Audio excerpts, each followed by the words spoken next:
My name is Hannah Walker.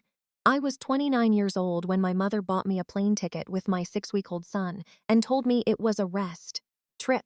She said I was exhausted. She said I needed help. She said my sister Melissa had a nursery ready, just in case I needed a break. Then, while I was packing Noah's diaper bag, I found an adoption consent form in the side pocket of my suitcase. It already had my name typed on it. My son's name, my sister's address, and a blank line waiting for my signature.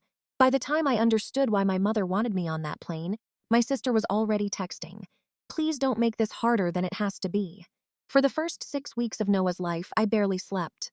That is not a confession. That is motherhood. Newborns do not care about clocks, sore stitches, unpaid bills, or the kind of silence that comes after everyone says they will help and then disappears. Noah cried at 2 in the morning, then 4, then 5:30. Sometimes he cried because he was hungry, sometimes because he needed changing, sometimes because he simply wanted to be held against my chest, his tiny fingers curling into my shirt, as if I was the only country he recognized. I was tired, I was scared, I was overwhelmed, but I loved him with a force that made every other love I had known feel thin. My family did not see that. They saw a tired single mother in a rented duplex with a leaking kitchen faucet, a car payment I was behind on, and dark circles under my eyes. They saw an opportunity. My mother, Diane Walker, had always been gifted at making control sound like concern. She never said, "I don't trust you." She said, "I'm worried." She never said, "I want to decide for you." She said, "Someone has to think clearly." She never said, "Your sister matters more." She said, "Melissa has suffered enough." Melissa was my older sister, 34, married, stable, beautiful house, clean countertops, a husband named Grant who wore pressed shirts on Saturdays. She was the daughter my mother introduced first.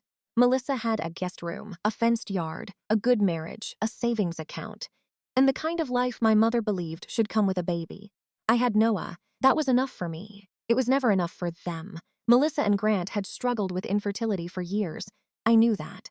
I had cried for her after her miscarriages. I had brought soup. I had sat beside her on the bathroom floor once while she held a negative test and said she felt like her body had betrayed her. I had loved her through pain, but pain does not give you permission to take someone else's child. My pregnancy was not planned. My boyfriend left before the second trimester ended. He said he was not ready, as if readiness was a door that opened only for men who felt like walking through it. My mother did not hug me when I told her. She sat very still at my kitchen table and said, "Are you sure you want to make your life harder?" I placed one hand on my stomach. "I'm sure I want my baby," Melissa cried when she found out, not happy tears, not at first. She tried to hide it, but I saw her face fold in on itself. Grant put his arm around her. My mother watched me like I had taken something from them. That was the beginning. After Noah was born, everyone came to the hospital. Melissa brought a pale blue blanket. Grant brought flowers. My mother brought opinions. "You look terrible," she said, 5 minutes after entering the room. "I just had a baby. That's why you need support." "I know." She looked down at Noah. He was asleep against me, one cheek pressed to my hospital's gown. "He's perfect," Melissa whispered. There was something in her voice that made my arms tighten.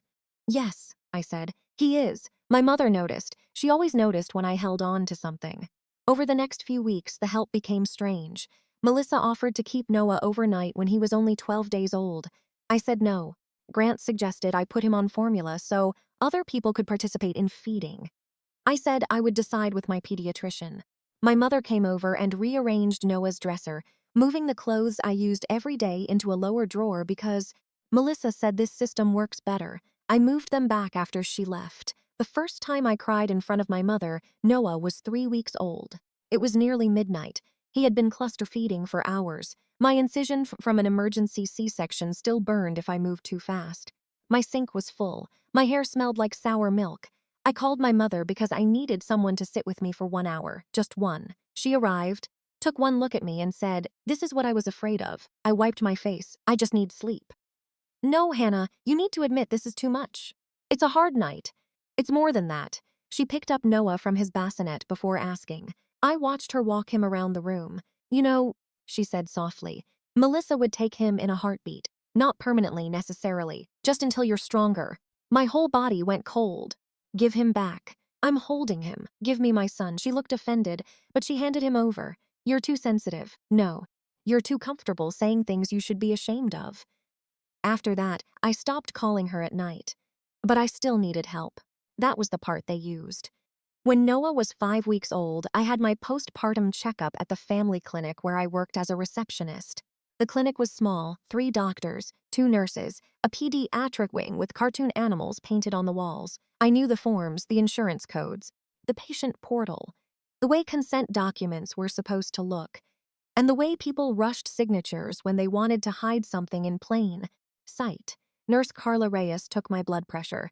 She was in her late 40s, warm-eyed, practical, and not easily fooled. "How are you really doing?" she asked. I looked down at Noah asleep in his car seat.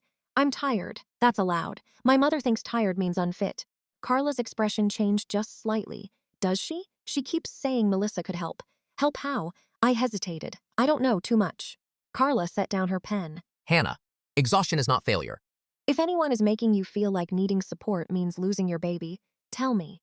I nodded, but I did not tell her everything. At the time, there was nothing solid to tell, only comments, looks, hands reaching for Noah too quickly, my mother's eyes scanning my apartment like she was evaluating a crime scene. A week later, Diane arrived at my duplex with a suitcase. Not her suitcase, mine, the purple one I kept in the hall closet.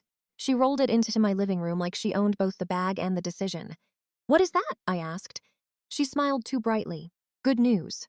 I bought you and Noah a ticket to Denver." "Denver?" "To Melissa's." I was standing near the couch, bouncing Noah against my shoulder.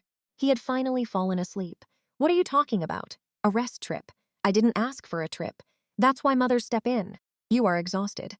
"I'm not getting on a plane with a 6-week-old because you decided I should." Her smile tightened.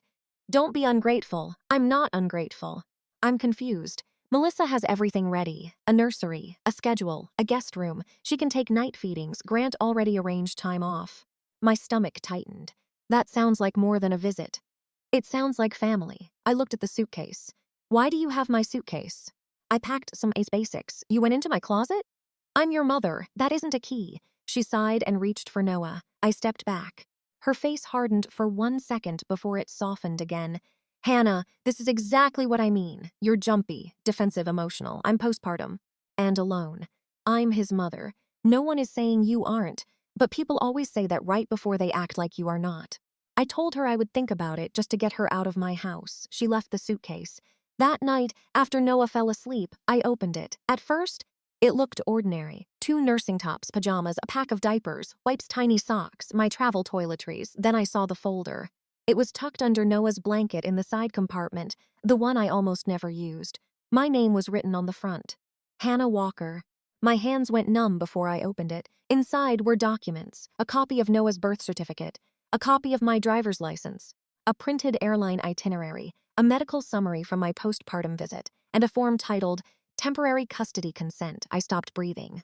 The form had my name typed as the biological mother, Noah Walker listed as the minor child, Melissa Walker Foster and Grant Foster listed as temporary guardians, their Denver address, their phone numbers, a start date, no end date filled in. At the bottom was a blank line, signature of parent or legal guardian, my signature, waiting. I stared at the paper for so long Noah began to fuss before I moved. I picked him up with shaking hands. "It's okay," I whispered. But I did not know if I meant him or me. My phone buzzed. Melissa. A photo came through, a nursery, soft blue walls, white crib, rocking chair, cloud mobile bookshelf, everything perfect. Then I saw the blanket folded over the crib rail, Noah, embroidered in blue thread, my son's name. In her nursery, before I had agreed to anything. Before I had even known there was anything to agree to. Melissa texted, "Mom said you found the papers. Please don't make this harder than it has to be." I sat on the edge of my bed, holding Noah against my chest. That was the moment I understood this was not my mother overstepping. It was a plan. I took photos of everything, every page, every corner. The itinerary, the custody form, the copies of my ID, the medical summary, then I emailed them to myself. Then I uploaded them to my cloud drive. Then I put the folder back exactly where I found it. I had learned from years of working with medical records that people lie differently when they do not know the evidence has already been preserved. The next morning, I opened the airline app. The ticket was real. Hannah Walker, infant in lap. Departure Friday. Destination Denver. No return flight. One way. My mother had called it flexible. There was nothing flexible about a one-way ticket with custody papers hidden in the luggage. I called the airline. After 20 minutes of hold music and Noah whimpering in my arms, I reached an agent. Can you confirm whether there is a return flight linked to this reservation? No, Mom. This is one-way travel only. Can you email me confirmation of that? Of course, I saved that too. That afternoon, Aunt Vivian called. Vivian was my mother's younger sister and the only person in the family who had ever looked uncomfortable when Melissa was praised and I was corrected in the same breath. Honey, she said carefully, is it true? My mouth went dry. Is what true? That you're letting Melissa raise Noah for a while. I closed my eyes.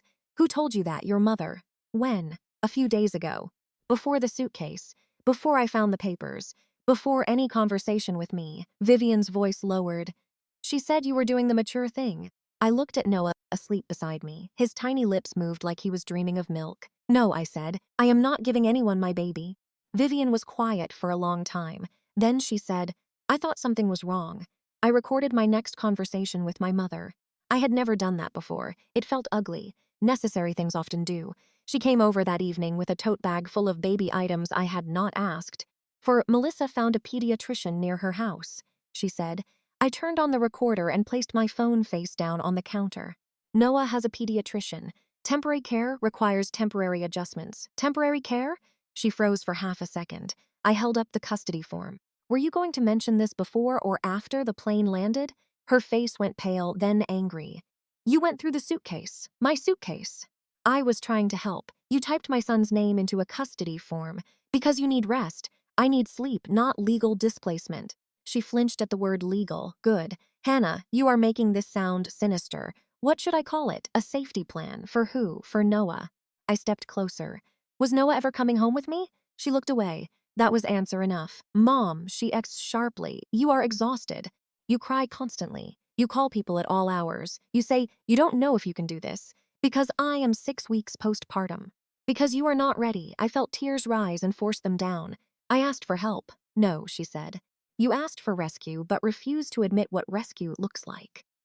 I looked at this woman who had raised me to doubt my own needs until someone else could claim them. You were building a case. We were documenting reality, taking screenshots of me saying I'm tired. If something happened to Noah, everyone would ask why we didn't act. Nothing happened to Noah, not yet. The cruelty of that sat between us. Then she said the sentence that became the center of everything. You can have another baby someday. Melissa may never get this chance. For a moment, I could not speak. My son made a small sound from the bassinet. I moved toward him automatically. My mother reached out as if to stop me, then thought better of it. I picked Noah up. He is not a chance, I said. He is my child. Her eyes filled with tears, but not the kind that come from guilt, the kind that come from not getting your way. You are being selfish. No, I am being his mother. When she left, I saved the recording in 3 places. Then I called Nurse Carla. I did not start with emotion. I started with facts. Carla, I need to ask you something. Can someone use information from my postpartum visit to support a custody transfer? There was a silence. Why are you asking? I found a medical summary in a folder my mother packed for a trip I did not request. What kind of summary? I sent her a photo. She called me back 2 minutes later. Hannah, where did she get this? I don't know. This includes details from your visit. I know. It should not be in her possession unless you gave it to her. I didn't. Carla's voice changed into the calm tone medical professionals use when something has become serious. Do not travel. Do not sign anything. Bring the documents to the clinic tomorrow morning. I was supposed to fly Friday. No, she said. You were supposed to be isolated Friday. There is a difference. The next morning, I sat in a small staff office at the clinic with Noah sleeping in his car seat beside me. Carla reviewed the documents. Her face grew harder with every page. This is not adoption paperwork, she said, but it could be used to establish temporary custody if signed and notarized. I wasn't going to sign. They may have planned to pressure you once you were in Denver. I swallowed. Grant mentioned lawyers? She looked up. Where? I opened a message Melissa had accidentally sent me the night before. She must have meant to send it to my mother. It said, Grant says if she signs temporary custody across state lines, reversing it will be harder, but she has to sign before she changes her mind. 20 seconds later, Melissa texted, sorry, wrong person. Then, Hannah, please just talk to us. Carla read it twice. Do you have an attorney? No, you do now. She gave me a name. Jordan Pike, family law, direct. Kind enough not to waste time. He saw me that afternoon.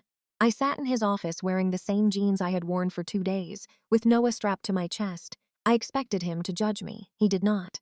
He reviewed the ticket, the form, the medical summary, the nursery photo, the texts, the recording, Aunt Vivian's statement, the one-way confirmation. Then he leaned back and said, they were create pressure, distance, and a paper trail. I held Noah's back. Can they take him? Not if you do not sign and not without a court process. But we are not going to wait for them to try. What do? We document, we notify, we restrict access. We make it very clear any attempt to remove him, access his medical information, or represent themselves as guardians will be treated as unlawful. I breathed for what felt like the first time in 2 days. Then my phone rang. Mom. I declined. Melissa. Grant. Declined. My mother texted. You are making a mistake you will regret for the rest of your life. Jordan read it and said, good, they're still writing. By Friday morning, the day I was supposed to fly, my mother arrived at my house at 7:30. She had Melissa on speakerphone. I did not open the door. I spoke through the chain. Noah was in my arms. Where's the suitcase? Diane asked. I'm not going. Melissa's voice cracked through the phone. Hannah, please. The room is ready. That is the problem. Grant's voice entered, calm and cold. No one is taking him. We're giving him stability. I looked down at my son. His eyes were open, unfocused, trusting. He has stability. Diane laughed once. A harsh sound. You call this stability?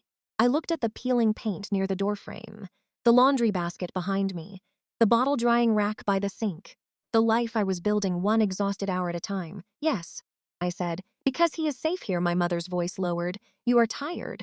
You are emotional. Don't make a permanent mistake because of pride. I opened the door fully then, but kept the screen locked. No, I said. You don't get to call motherhood pride. Melissa started crying. You don't understand what it's like to want a baby and not have one. I closed my eyes. I do understand pain. I don't understand turning pain into paperwork. There was silence. Then I said, was Noah ever coming home with me? No one answered, so I answered for them. No. My mother looked at me with something close to hatred. You were never going to be honest about what he needed. I held Noah closer. He needed his mother, not a committee. That afternoon, Jordan sent formal letters to Diane, Melissa, and Grant. They were instructed not to contact Noah's doctors, not to contact his clinic, not to contact daycare providers, not to contact any state agency while representing themselves as caregivers or guardians. They were instructed not to remove him from my care. They were instructed not to possess or use copies of his birth certificate, my identification, or medical information. The clinic opened an internal privacy investigation. Carla helped me put restrictions on Noah's medical file. Password required, no phone release, no grandmother access, no aunt access, no exceptions. Aunt Vivian came over that night with groceries and no advice. That was how I knew she was safe. She washed bottles while I fed Noah. After an hour, she said quietly, your mother told me Melissa deserved motherhood more because she was prepared. I stared at her. When? When you were still pregnant.